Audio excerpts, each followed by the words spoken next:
வணக்கம். செய்திகளை விரிவாக பார்ப்பதற்கு முன்னதாக தலைப்புச் செய்திகளை பார்க்கலாம். பீகாரை தொடர்ந்து தமிழ்நாடு, புதுச்சேரி, கேரளா உள்ளிட்ட 12 மாநிலங்களில் வாக்காளர் பட்டியல் சிறப்பு தீவிர திருத்தம். நாளை முதல் பணிகள் தொடங்கும் என தலைமை தேர்தல் ஆணையர் அறிவிப்பு.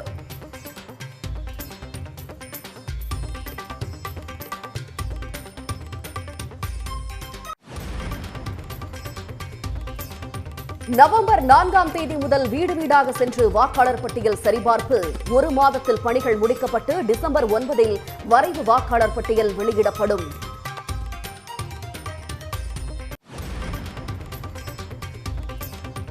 வாக்காளர் பட்டியல் சிறப்பு தீவிர திருத்தத்துக்கான 12 ஆவணங்களை அறிவித்தது தேர்தல் ஆணையம். ஆதார் அட்டை பிறந்த தேதிக்கான ஆதாரமாக ஏற்றுக்கொள்ளப்படாது என திட்டவட்டம்.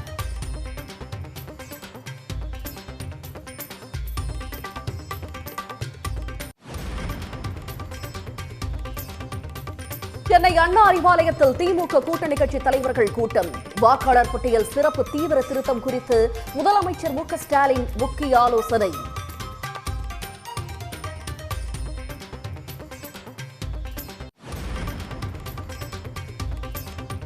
வாக்காளர் பட்டியல் சிறப்பு தீவிர திருத்தத்திற்கு அதிமுக ஆதரவு. முழு மனதோடு வரவேற்பதாக முன்னாள் அமைச்சர் ஜெயக்குமார் அறிவிப்பு.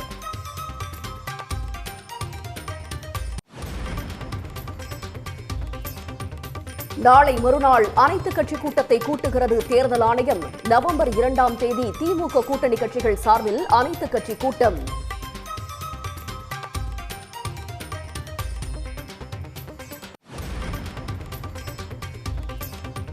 சென்னைக்கு கிழக்கே 420 கிலோமீட்டர் தொலைவில் மையம் கொண்டுள்ள மோன்தா புயல் ஆந்திராவின் காக்கிநாடா அருகே நாளை இரவு கரையை கடக்கும் என வானிலை மையம் தகவல்.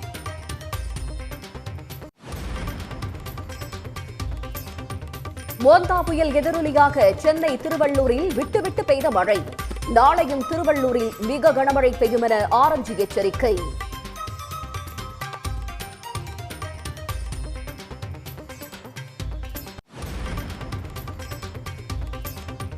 ஆந்திராவின் கடலோர மாவட்டங்களில் விட்டுவிட்டு கொட்டும் கனமழை. புயல் பாதிப்புகளை எதிர்கொள்வதற்கான நடவடிக்கைகள் பற்றி சந்திரபாபுவிடம் பிரதமர் மோடி கேட்டறிந்தார்.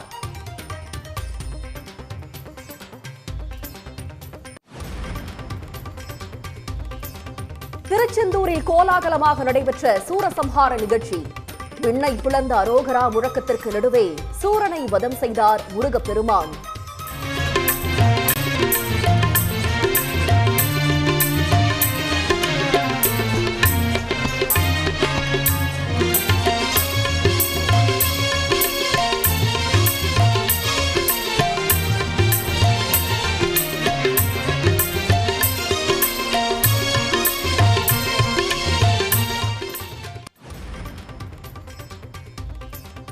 மூன்றாம் படை வீடான பழனியில் விமர்சையாக நடைபெற்ற சூரசம்ஹார திருவிழா. மலையடிவாரத்தில் அசுரர்களை வதம் செய்யும் நிகழ்ச்சியில் ஏராளமான பக்தர்கள் பங்கேற்பு.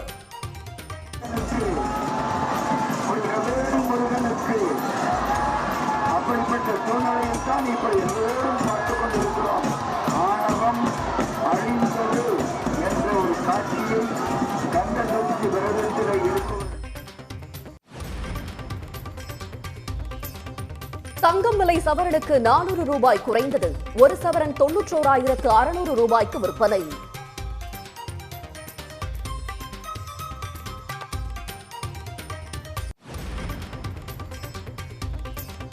மயிலாடுதுறை, நாகை, காஞ்சிபுரம், மதுரை மாவட்டங்களில் நேரில் பார்வையிட்ட ஒன்றிய குழுவினர். நெல்லுக்கான ஈரப்பதத்தை 22% அனுமதிப்பது குறித்து ஆய்வு.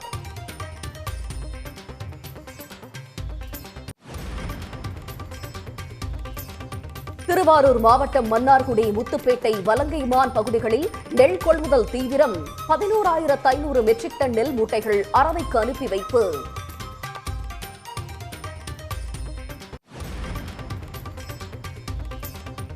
திருத்தணி முருகன் கோயிலில் 2 டன் பூக்களை கொண்டு மலரஞ்சலி. ஆயிரக்கணக்கான பக்தர்கள் பங்கேற்று சாமி தரிசனம். ஓம் சாம் கல்யாண குணசாகராய நமः ஓம் சாம் சம்மனே நமः ஓம் சாம் சத்ருகாய நமः ஓம் சாம் ஹராய நமः ஓம் சாம் மேஷாய நமः ஓம் சாம் யதயே நமः. இந்தியாவிலேயே உயர்கல்வியில் தமிழ்நாடு சிறந்து விளங்க திராவிட இயக்கம்தான் காரணம். பன்னாட்டு நிறுவனங்களின் தலைமை பொறுப்புக்கு தமிழர்கள் வர வேண்டும் என முதலமைச்சர் விருப்பம்.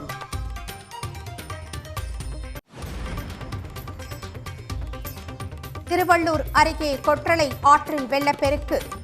மடத்துக்குப்பம் கண்டிகை இடையிலான தரைப்பாலத்தை மூழ்கடித்து செல்லும் வெள்ளம்.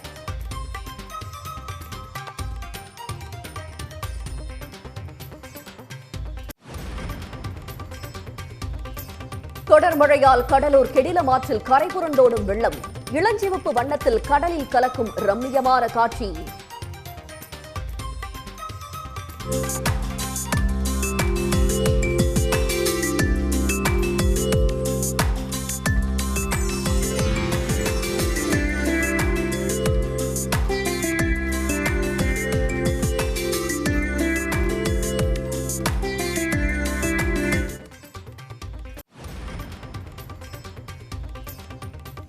வழிகாட்டு நெறிமுறைகளை வகுக்கும் வரை தமிழ்நாட்டில் ரோட் ஷோவுக்கு அனுமதி இல்லை.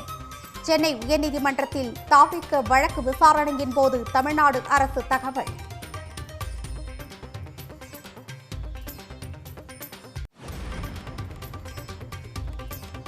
(2026) சட்டமன்ற தேர்தலில் திமுக வெற்றி பெற வாய்ப்பிருப்பதாக முன்னாள் முதலமைச்சர் ஓ பன்னீர்செல்வம் கருத்து. எதிர்க்கட்சிகள் பிரிந்து கிடப்பதால் திமுகவுக்கே வெற்றி வாய்ப்பு எனவும் பேட்டி.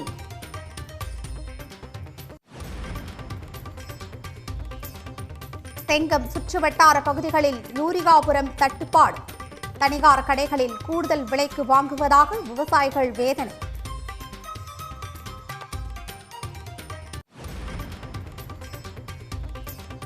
வேலைக்கே செல்லாமல் 37 லட்சம் ரூபாய் சம்பாதித்த அதிகாரியின் மனைவி. ராஜஸ்தானில் வெளியான அதிர்ச்சி தகவல்.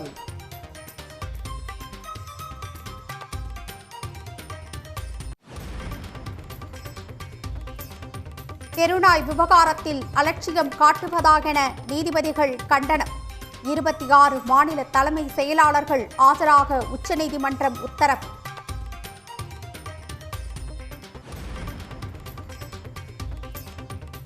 ஆஸ்திரேலியாவுக்கு எதிரான ஒருநாள் கிரிக்கெட் போட்டியில் விலாகெலும்பில் காயமடைந்த ஸ்ரேயாஸ். இரத்த கசிவு ஏற்பட்டுள்ளதால் சிட்னி மருத்துவமனையில் தீவிர சிகிச்சை.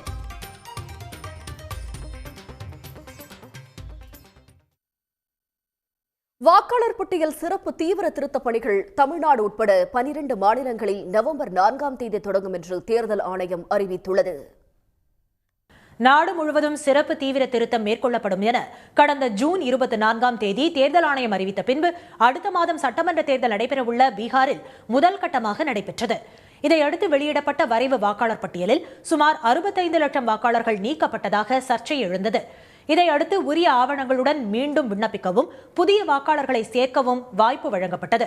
அதனைத் தொடர்ந்து செப்டம்பர் 30ஆம் தேதி வெளியான இறுதி வாக்காளர் பட்டியலில் நீக்கப்பட்ட வாக்காளர்களின் எண்ணிக்கை 47 லட்சமாக குறைந்தது. இதனிடையே டெல்லியில் செய்தியாளர்களை சந்தித்த தலைமை தேர்தல் ஆணையர் ஞானேஷ்குமார் பீகாரில் சிறப்பு தீவிர திருத்தம் வெற்றிகரமாக மேற்கொள்ளப்பட்டதாகவும் அடுத்த கட்டமாக தமிழ்நாடு, புதுச்சேரி, கேரளா, அந்தமான், லட்சத்தீவு, கோவா, குஜராத், சத்தீஸ்கர், மேற்கு வங்கம், ராஜஸ்தான், உத்தரப்பிரதேசம், மத்திய பிரதேசம் ஆகிய 12 மாநிலங்கள் மற்றும் யூனியன் பிரதேசங்களில் சிறப்பு தீவிர திருத்தம் நடைபெறவுள்ளதாக தெரிவித்தார். நவம்பர் 4ஆம் தேதி முதல் டிசம்பர் 4ஆம் தேதி வரை வீடு வீடாக ஆய்வு மேற்கொள்ளப்பட்டு டிசம்பர் 9ஆம் தேதி வரைவு வாக்காளர் பட்டியல் வெளியிடப்படும் என்று தலைமை தேர்தல் ஆணையர் கூறினார். டிசம்பர் 9ஆம் தேதி முதல் ஜனவரி 8ஆம் தேதி வரை ஆட்சேபனை வாக்காளர்கள் சமர்ப்பிக்கலாம் என்றும் அவை பரிசீலிக்கப்பட்டு இறுதி வாக்காளர் பட்டியல் அடுத்த ஆண்டு பிப்ரவரி 7ஆம் தேதி வெளியிடப்படும் என்றும் தேர்தல் ஆணையம் அறிவித்துள்ளது. ஒவ்வொரு தேர்தலுக்கு முன்பும் தீவிர வாக்காளர் சரிபார்ப்பு மிக அவசியம் என்றும் தகுதி வாய்ந்த வாக்காளர்கள் விடுபட்டுவிடக் கூடாது என்பதே சிறப்பு தீவிர திருத்தம் மேற்கொள்வதன் நோக்கம் என்றும் ஞானேஷ்குமார் தெரிவித்தார். திருச்செந்தூர் சுப்பிரமணிய சுவாமி கோயிலில் கந்தசஷ்டி விழாவின் முக்கிய நிகழ்வான சூரசம்காரம் வெகு விமரிசையாக நடந்தது. சூரனை முருகன் வதம் செய்த போது பக்தர்களின் அரோகரா முழக்கம் விண்ணை பிளந்தது. வீரவேல் முருகனுக்கு ஞானவேல் உலக புகழ்பெற்ற திருச்செந்தூர் சுப்பிரமணிய சுவாமி கோயில் கந்த சஷ்டி விழா கடந்த 22ஆம் தேதி யாகசாலை பூஜையுடன் தொடங்கியது. தொடர்ந்து 6 நாட்கள் பூஜைகள் நடந்து வந்த நிலையில் விழாவின் முக்கிய நிகழ்வான சூரசம்ஹாரம் கோயில் முன்புள்ள கடற்கரையில் விமரிசையாக நடைபெற்றது. மாலை 4:30 மணிக்கு பக்தர்கள் வெள்ளத்தில் முருகப்பெருமான் கடற்கரைக்கு வந்தடைந்தார். அங்கு சூரனை வதம் செய்யும் நிகழ்வு நடந்தது. முதலில் யானை முகத்துடன் தோன்றிய சூரபத்மனை முருகப்பெருமான் வதம் செய்து தலையை கொய்தார்.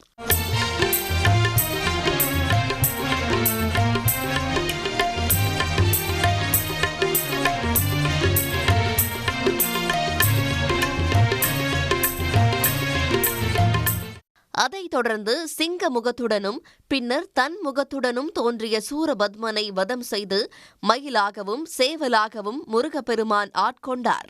அப்போது லட்சக்கணக்கான பக்தர்களின் அரோகரா முழக்கம் விண்ணை பிளந்தது. வீரவேல் வெற்றிவேல் வெற்றிவேல் வீரவேல் சக்திவேல் ஞானவேல் சக்திவேல் ஞானவேல் ஞானவேல் சக்திவேல் சக்திவேல் ஞானவேல் வெற்றிவேல் முருகனுக்கு அரோகரா வீரவேல் முருகனுக்கு அரோகரா ஞானவேல் முருகனுக்கு அரோகரா கந்த சஷ்டி பிரியனுக்கு அரோகரா. தொடர்ந்து சுவாமி முருகப்பெருமான் கடற்கரையில் உள்ள சந்தோஷ மண்டபத்தில் எழுந்தருளினார். அங்கு சிறப்பு பூஜைகளுக்கு பிறகு மீண்டும் கோயிலுக்கு வந்தடைந்தார். சூரசம்ஹாரத்துக்கு அங்கே வந்து ஃபஸ்ட்டு தடவை நான் வந்திருக்கேன். நான் சஷ்டி விரதம் கிட்டத்தட்ட ஒரு 6 வருஷமாக சஷ்டி விரதம் மேற்கொண்டுகிட்டு இருக்கேன். எனக்கு எல்லாமே தொழிலிருந்து என்னோட எல்லாமே வீட்டில் பொருளாதாரத்துலேருந்து எல்லாமே நல்லா இருக்குது. அதனால் முருகனை வந்து நம்பினோம்னா கைவிட மாட்டார். அதனால் நாங்கள் தொடர்ந்து வந்துக்கிட்டு இருக்கோம். ஒரு 80 பேர் பாத யாத்திரையாக வந்திருக்கோம். வருஷம் ஒரு 40 வருஷ காலமாக நடந்து வந்துக்கிட்டு இருக்கோம். நான் சும்மா தவிர இதுதான் ஃபஸ்ட் டைம் ஆள பகவான் புண்ணியத்தால் சூரசம்ஹார மூர்த்தி புண்ணியத்தால் மிகவும் சிறப்பாக நல்ல முறையில் நல்லா இருக்கிறோம். இது 7வது வருஷம் எனக்கு. நான் 3வது வருஷம் விரதம் இருந்தப்பவே எனக்கு குழந்தை கிடச்சிடுச்சு. அதுக்காக நன்றி கடனுக்காக நான் வருஷம் வந்துட்டுருக்கேன். ஆனால் நான் இருக்கிறது கேரளாவில் எர்ணாகுளத்திலிருந்து. நான் எப்போதும் என் குழந்தைய கூட்டிகிட்டு வருவேன். சூரசம்ஹார நிகழ்வையொட்டி 4000க்கும் மேற்பட்ட போலீசார் பாதுகாப்பு பணியில் ஈடுபட்டிருந்தனர். பக்தர்களுக்கு கழிப்பிட வசதி, குடிநீர் வசதி என அனைத்தும் கோயில் நிர்வாகம் சார்பில் செய்யப்பட்டிருந்தது. திருக்கல்யாண வைபவமானது நாளை இரவு 11 மணிக்கு மேல் நடைபெறவுள்ளது.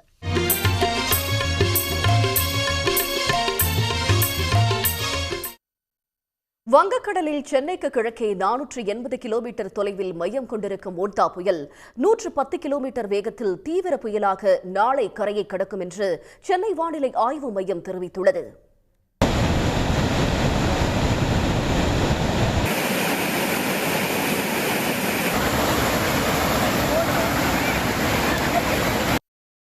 தமிழ்நாட்டில் கடந்த 16ஆம் தேதி தொடங்கிய வடகிழக்கு பருவமழை பரவலாக மாநிலம் முழுவதும் பெய்து வருகிறது.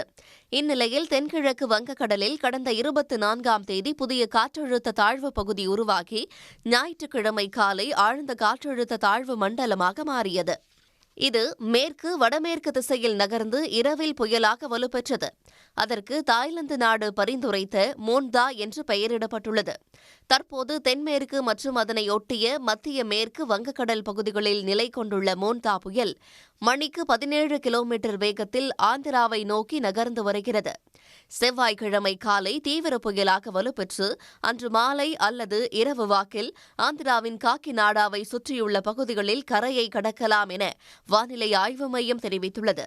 மோன்தா வடக்கு வடமேற்கு திசையில் நகர்ந்து நாளை 28ஆம் தேதி காலை தீவிர புயலாக வலுப்பெற்று மேலும் வடக்கு வடமேற்கு திசையில் நகர்ந்து ஆந்திர கடலோர பகுதிகளில் மச்சிலிப்பட்டினம் கலிங்கப்பட்டினத்திற்கு இடையே காக்கிநாடாவுக்கு அருகில் தீவிர புயலாக 28ஆம் தேதி மாலை அல்லது இரவு நேரத்தில் கரையை கடக்கக்கூடும்.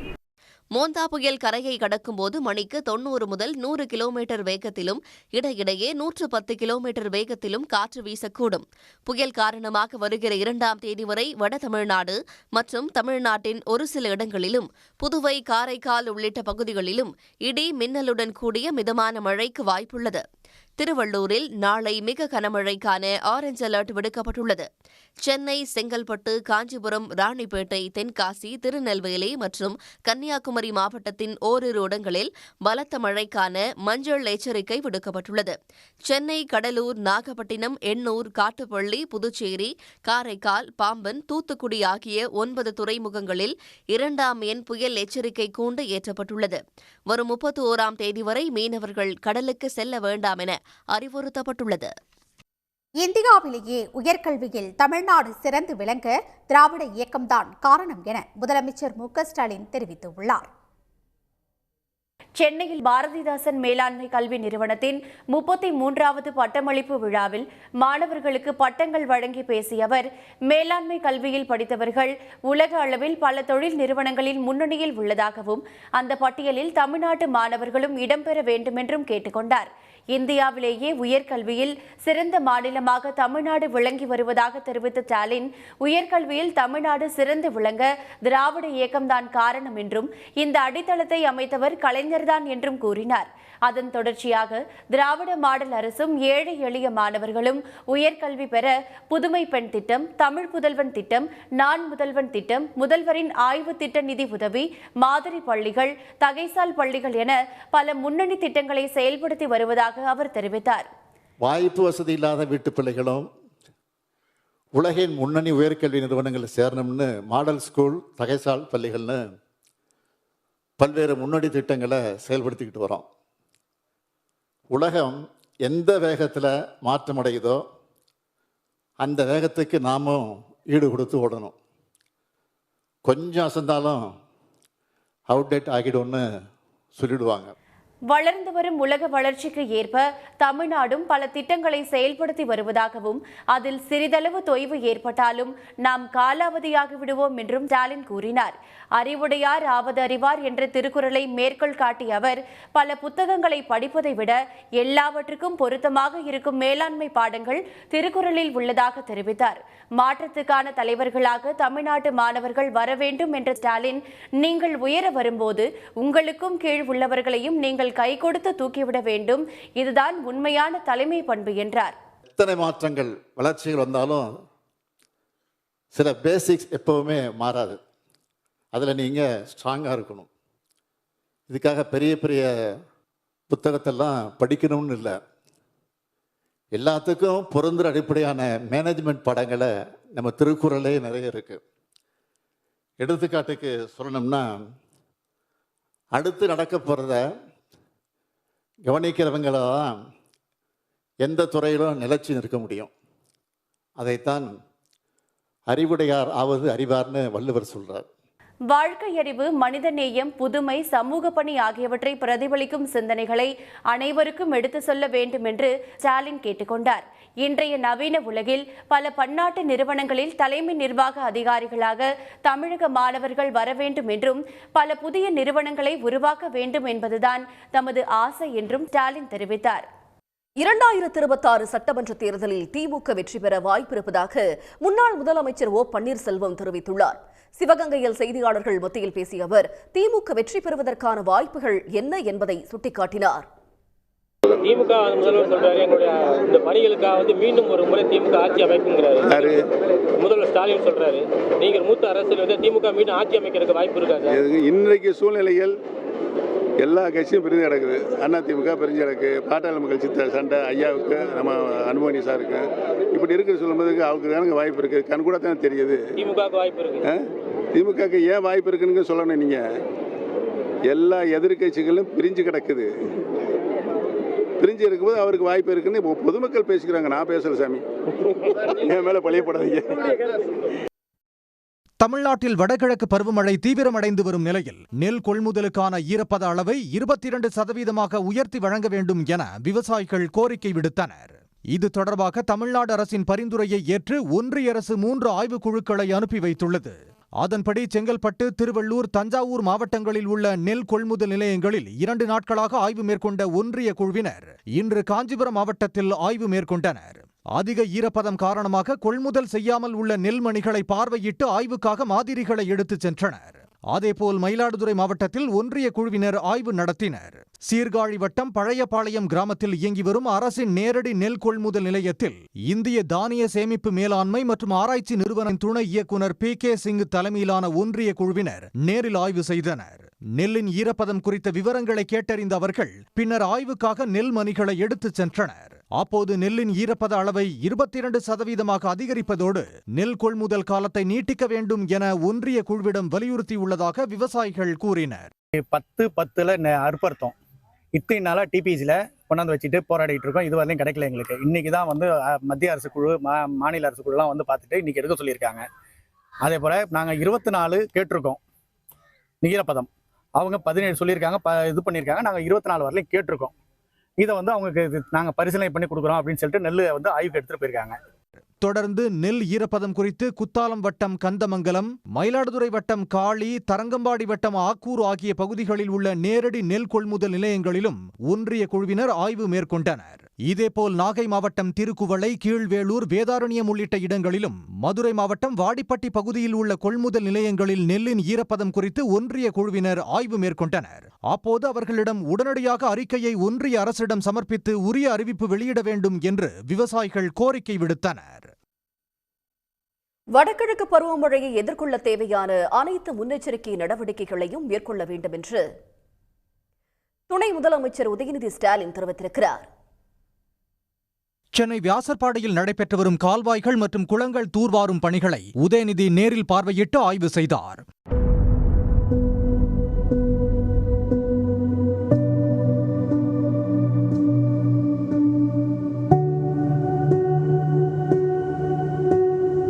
பின்னர் பேசிய உதயநிதி, முதலமைச்சர் MK ஸ்டாலின் உத்தரவின் பேரில் வெள்ள வடிகால் சீரமைப்பு பணிகள் அனைத்தும் துரித கதியில் நடைபெற்று வருவதாக கூறினார்.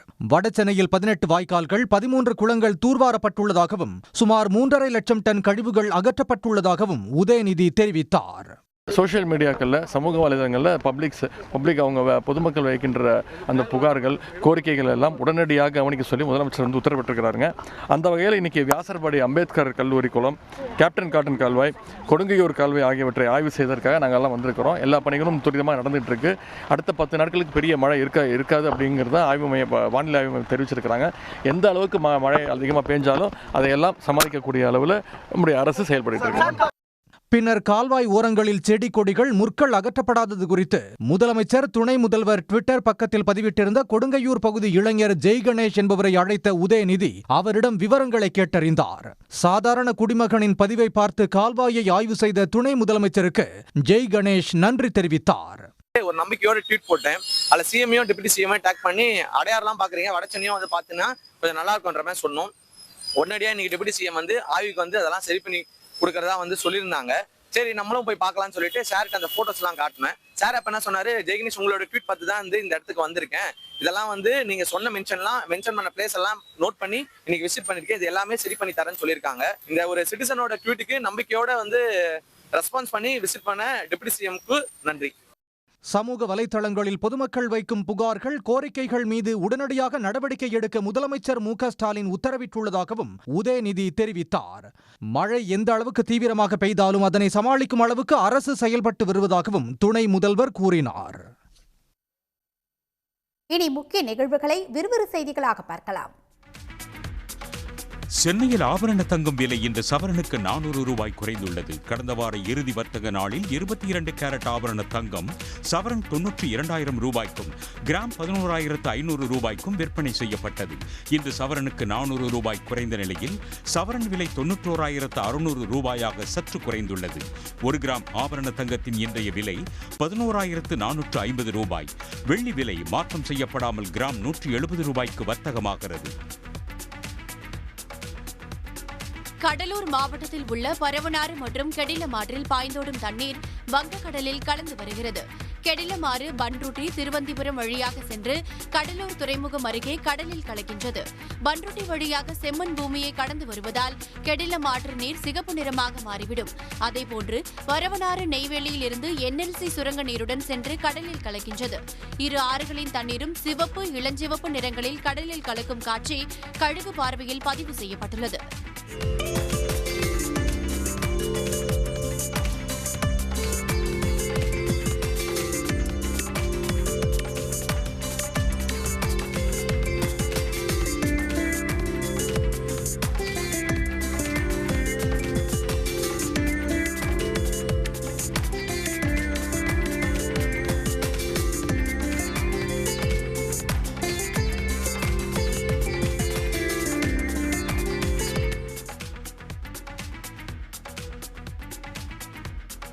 தாவேக பொதுச் செயலாளர் புசி ஆனந்தின் முன்ஜாமீன் மனுவை உயர்நீதிமன்றம் தள்ளுபடி செய்துள்ளது.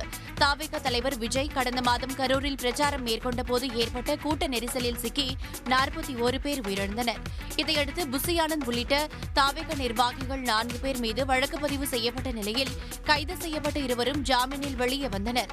இந்த வழக்கில் புசி ஆனந்த் மற்றும் நிர்மல்குமார் ஆகியோர் தலைமறைவாக இருந்த நிலையில் உச்சநீதிமன்றம் வழக்கை சிபிஐ விசாரணைக்கு மாற்றியதால் 17 நாட்களுக்கு பிறகு புசி ஆனந்த் வெளியே வந்தார். இந்நிலையில் தன் மீதான வழக்கு சிபிஐக்கு மாற்றப்பட்ட நிலையில் முன்ஜாமீன் மனுவை வாபஸ் பெறுவதாக சென்னை உயர்நீதிமன்றத்தில் புசி ஆனந்த் தெரிவித்தார். இதையடுத்து புசி ஆனந்தின் முன்ஜாமீன் மனுவை உயர்நீதிமன்ற தலைமை நீதிபதி அமர்வு தள்ளுபடி செய்தது. கரூர் அருகே நடந்த சாலை விபத்தில் காரில் பயணித்த கல்லூரி மாணவர்கள் 2 பேர் சம்பவ இடத்திலேயே உயிரிழந்த சம்பவம் சோகத்தை ஏற்படுத்தியுள்ளது. திருமண வரவேற்பு நிகழ்ச்சியில் பங்கேற்பதற்காக கோவை தனியார் கல்லூரியில் படிக்கும் 8 மாணவர்கள் காரில் கரூர் நோக்கி சென்றனர். அப்போது காட்டுமன்னூர் அருகே ஓட்டுநர் கட்டுப்பாட்டை இழந்ததால் கார் சாலையில் கவிழ்ந்து விபத்துக்குள்ளானது. இதில் பரமத்தி வேலூரை சேர்ந்த பிரவீன் மற்றும் வளையாபட்டியை சேர்ந்த மாதேஷ் ஆகியோர் உயிரிழந்தனர். படுகாயமடைந்த 6 மாணவர்கள் மருத்துவமனையில் அனுமதிக்கப்பட்டனர்.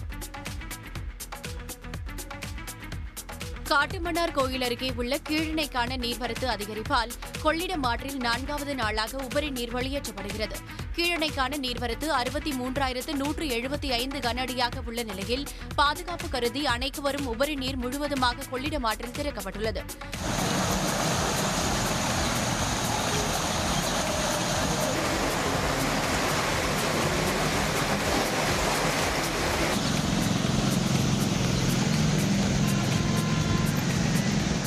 கீழணையிலிருந்து கொள்ளிடம் ஆற்றில் வெளியேற்றப்படும் உபரி நீரால் கரையோர மக்கள் பாதுகாப்பாக இருக்க கடலூர் மாவட்ட ஆட்சியர் சிபி ஆதித்யா செந்தில்குமார் அறிவுறுத்தியுள்ளார். வைகை அணையிலிருந்து ராமநாதபுரம் மாவட்டத்தில் உள்ள 3ஆம் பூர்வீக பாசன பகுதி நிலங்களுக்கு வினாடிக்கு 2500 கன அடி தண்ணீர் திறக்கப்பட்டுள்ளது. அணையின் 7 பெரிய மதகுகள் மற்றும் சிறிய மதகுகள் வழியாக 2500 கன அடி தண்ணீர் ஆற்றில் திறந்துவிடப்பட்டது.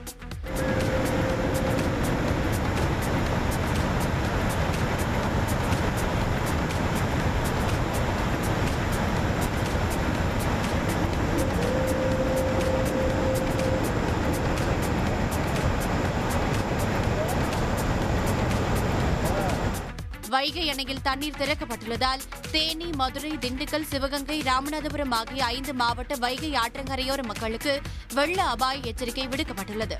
ராமநாதபுரம் மாவட்டத்தில் உள்ள 30,000க்கும் அதிகமான ஏக்கர் விவசாய நிலங்களும் பாசன வசதி பெறும் என பொதுப்பணித்துறை அதிகாரிகள் தெரிவித்துள்ளார்கள். பக்ரைனில் நடைபெற்ற ஆசிய ஜூனியர் கபடி போட்டியில் தங்கம் வென்று இந்தியாவிற்கு பெருமை சேர்த்த வடுவூர் வீரரால் கிராம மக்கள் மகிழ்ச்சி அடைந்துள்ளனர். 18 வயதுக்குட்பட்டோருக்கான ஜூனியர் கபடி போட்டியில் இந்திய ஆண்கள் அணியில் தமிழ்நாட்டிலிருந்து மன்னார்குடி அடுத்த வடுவூர் மேற்பாதி கிராமத்தைச் சேர்ந்த அபினேஷ் பங்கேற்று விளையாடினார்.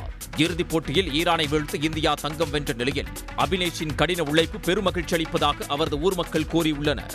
இந்தியா டீம் விளையாண்டு பக்ரைன் நாட்டுக்கு போய் நல்லா ஜெயிச்சு நம்ம தமிழ்நாட்டுக்கு இந்தியாவுக்கு ரொம்ப பெருமை தெரிவித்திருக்காரு. என் பையன் எனக்கு ரொம்ப மகிழ்ச்சியாக இருக்குது. எனக்கு இந்தியா நாட்டுக்காக விளையாடி வின் பண்ணிட்டாங்க. ரொம்ப சந்தோஷமாக இருக்குது. எனக்கு சின்ன வயசாக இருக்கும் போதே அப்பா தவறிட்டாங்க. அம்மா தான் எங்கள் 3 பேரும் கஷ்டப்பட்டு வளர்த்தாங்க. இவ்வளோ நாள் கஷ்டப்பட்டதுக்கு இப்போ பலன் கிடச்சிருச்சு.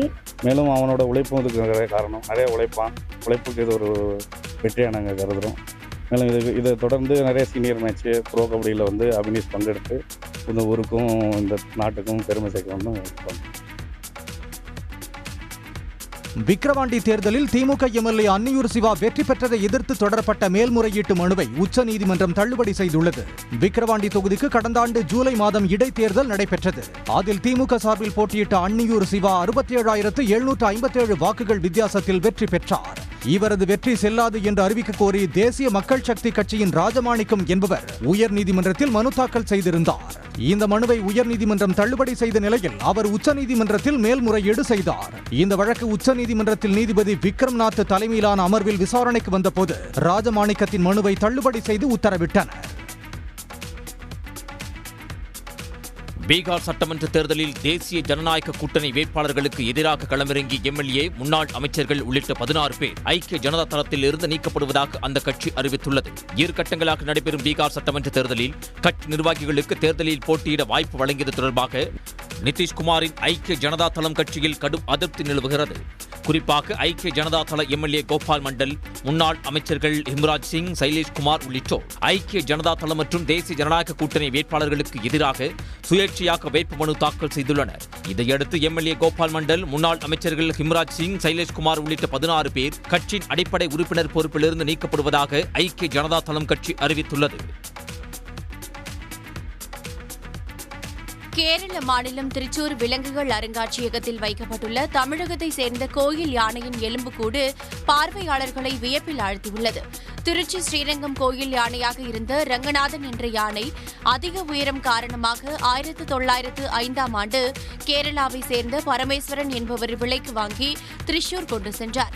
அங்கு ஆராட்ட விழாவில் தொடர்ச்சியாக பங்கு பெற்று அப்பகுதி மக்களின் அன்பை பெற்ற ரங்கநாதன் யானை திருவிழாவின் போது சக யானை தாக்கியதில் 1917ஆம் ஆண்டு உயிரிழந்தது.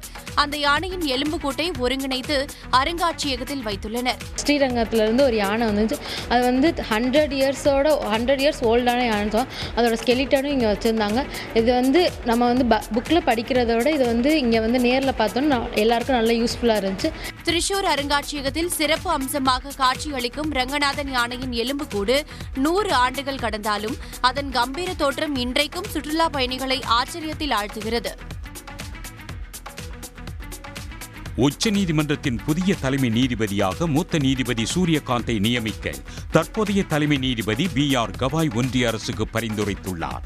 கடந்த மே 14ஆம் தேதி உச்சநீதிமன்ற தலைமை நீதிபதியாக பதவியேற்ற BR கவாயின் பதவிக்காலம் நவம்பர் 23ஆம் தேதியுடன் நிறைவடைகிறது.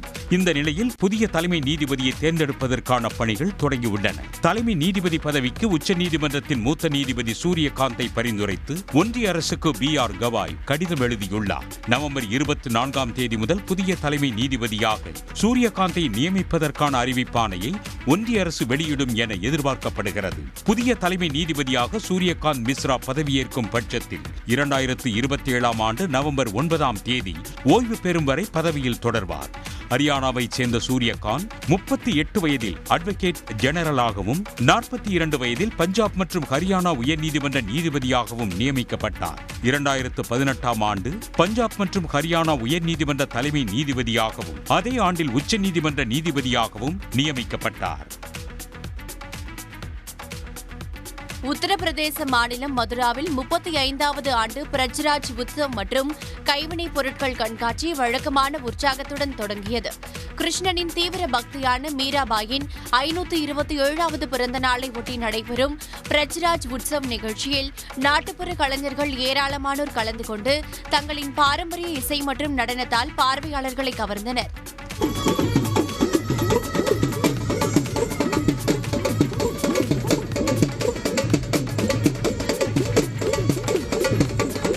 மதுராவில் உள்ள ரயில்வே மைதானத்தில் பிரஜ்ராஜ் உத்சவ் நிகழ்ச்சிக்காக மொத்தம் 100க்கும் மேற்பட்ட அரங்குகள் அமைக்கப்பட்டுள்ளன. டெல்லியில் அதிகரித்து வரும் காற்று மாசினை குறைக்கும் நடவடிக்கைகளில் அம்மாநில அரசு இறங்கியுள்ளது. டெல்லியில் கடந்த சில நாட்களாக 293 என்ற அளவுக்கு உயர்ந்திருந்த காற்றின் தர குறியீட்டால் பலரும் தவித்து வந்த நிலையில் காற்றின் ஈரப்பதம் மற்றும் புகைமூட்டம் காரணமாக நேற்று 323 என்ற அளவை தர குறியீடு எட்டியது. உச்சகட்டமாக காற்று மாசுபாட்டின் தர குறியீடு அளவு நேற்று மாலை ஆனந்த் விகார் பகுதியில் 415ஆகவும் வஜிராபாத்தில் 405ஆகவும் பதிவாகி இருந்தது. இதனால் தொண்டை அடைப்பு, கண்களில் எரிச்சல், தூக்கமின்மை, மூச்சு விடுவதில் சிரமம் என பலரும் பாதிப்புக்கு ஆளாகினர். இந்நிலையில் காற்று மாசினை குறைக்கும் வகையில் டெல்லியின் நெடுஞ்சாலைகளில் லாரிகளில் பொருத்தப்பட்டுள்ள தெளிப்பான்கள் மூலம் தண்ணீர் தெளிக்கப்பட்டு வருகிறது. பீகார் தேர்தலில் வெற்றி பெற்று ஆட்சி அமைத்தால் ஒன்றிய அரசின் வக்ஃபு சட்டத்தை குப்பை தொட்டியில் வீசுவோம் என ராஷ்டிரிய ஜனதா தள தலைவர் தேஜஸ்வி யாதவ் தெரிவித்துள்ளார்.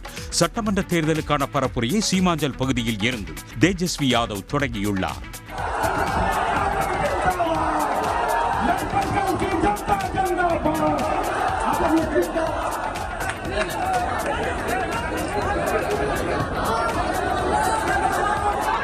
பிரச்சாரத்தின் போது ஆர்ஜேடி கட்சியின் நிறுவனர் லாலு பிரசாத் யாதவ் வகுத்த கொள்கைகளில் இருந்து விலக மாட்டோம் என்றும் மதவாத சக்திகளுக்கு ஒருபோதும் மண்டியிட மாட்டோம் என்றும் அவர் உறுதியளித்தார். ராஷ்டிரிய ஜனதா தளம் ஆட்சியில் இருந்தவரை பீகாரில் பாஜகவால் வலுப்பெற முடியவில்லை என்றும் தெரிவித்த தேஜஸ்வி யாதவ், பீகார் சட்டமன்ற தேர்தலில் வெற்றி பெற்று ஆட்சி அமைத்தால் ஒன்றிய அரசின் வக்ஃபு சட்டத்தை குப்பை தொட்டியில் வீசுவோம் என்றும் கூறினார். பீகாரில் 20 ஆண்டுகள் தேசிய ஜனநாயக கூட்டணி ஆட்சி நடைபெற்ற நிலையில் ஆட்சி அமைத்த 20 மாதங்களில் புதிய பீகாரை உருவாக்கி காட்டுவோம் என்றும் தேஜஸ்வி உறுதியளித்தார். பலுசிஸ்தானை தனி நாடு என பொருள்படும்படி பேசியதாக கூறி இந்தி நடிகர் சல்மான் கானை பாகிஸ்தான் தீவிரவாதிகளின் பட்டியலில் சேர்த்திருப்பது பரபரப்பை ஏற்படுத்தியுள்ளது. இம்மாத தொடக்கத்தில் சவுதி அரேபியாவில் நடைபெற்ற விழா ஒன்றில் பாலிவுட் முன்னணி நட்சத்திரங்களான சல்மான் கான், ஷாருக் கான், அமீர் கான் ஆகியோர் பங்கேற்றனர். இந்நிகழ்வில் சல்மான் கான் பேசியபோது சவுதியில் திரையிடப்படும் தமிழ், தெலுங்கு, மலையாளம் உள்ளிட்ட இந்திய மொழிப்படங்களை அங்குள்ள பாகிஸ்தான், பலுசிஸ்தான், ஆப்கானிஸ்தான் குடிமக்கள் விரும்பி பார்ப்பதாக குறிப்பிட்டார். பாகிஸ்தானின் ஒருங்கிணைந்த பலுசிஸ்தான் பகுதியை சல்மான் கான் தனி நாடு போல் குறிப்பிட்டதால் கோபமடைந்த பாகிஸ்தான் அவரை தீவிரவாதிகள் பட்டியலின் 4வது அட்டவணையில் சேர்த்துள்ளதாக சில ஆவணங்களுடன் சமூக ஊடகங்களில் தகவல்கள் பரவி வருகின்றன. உடனுக்குடன் செய்திகளை தெரிந்து கொள்ள சன் நியூஸ் பெல் ஐகானை கிளிக் பண்ணுங்க.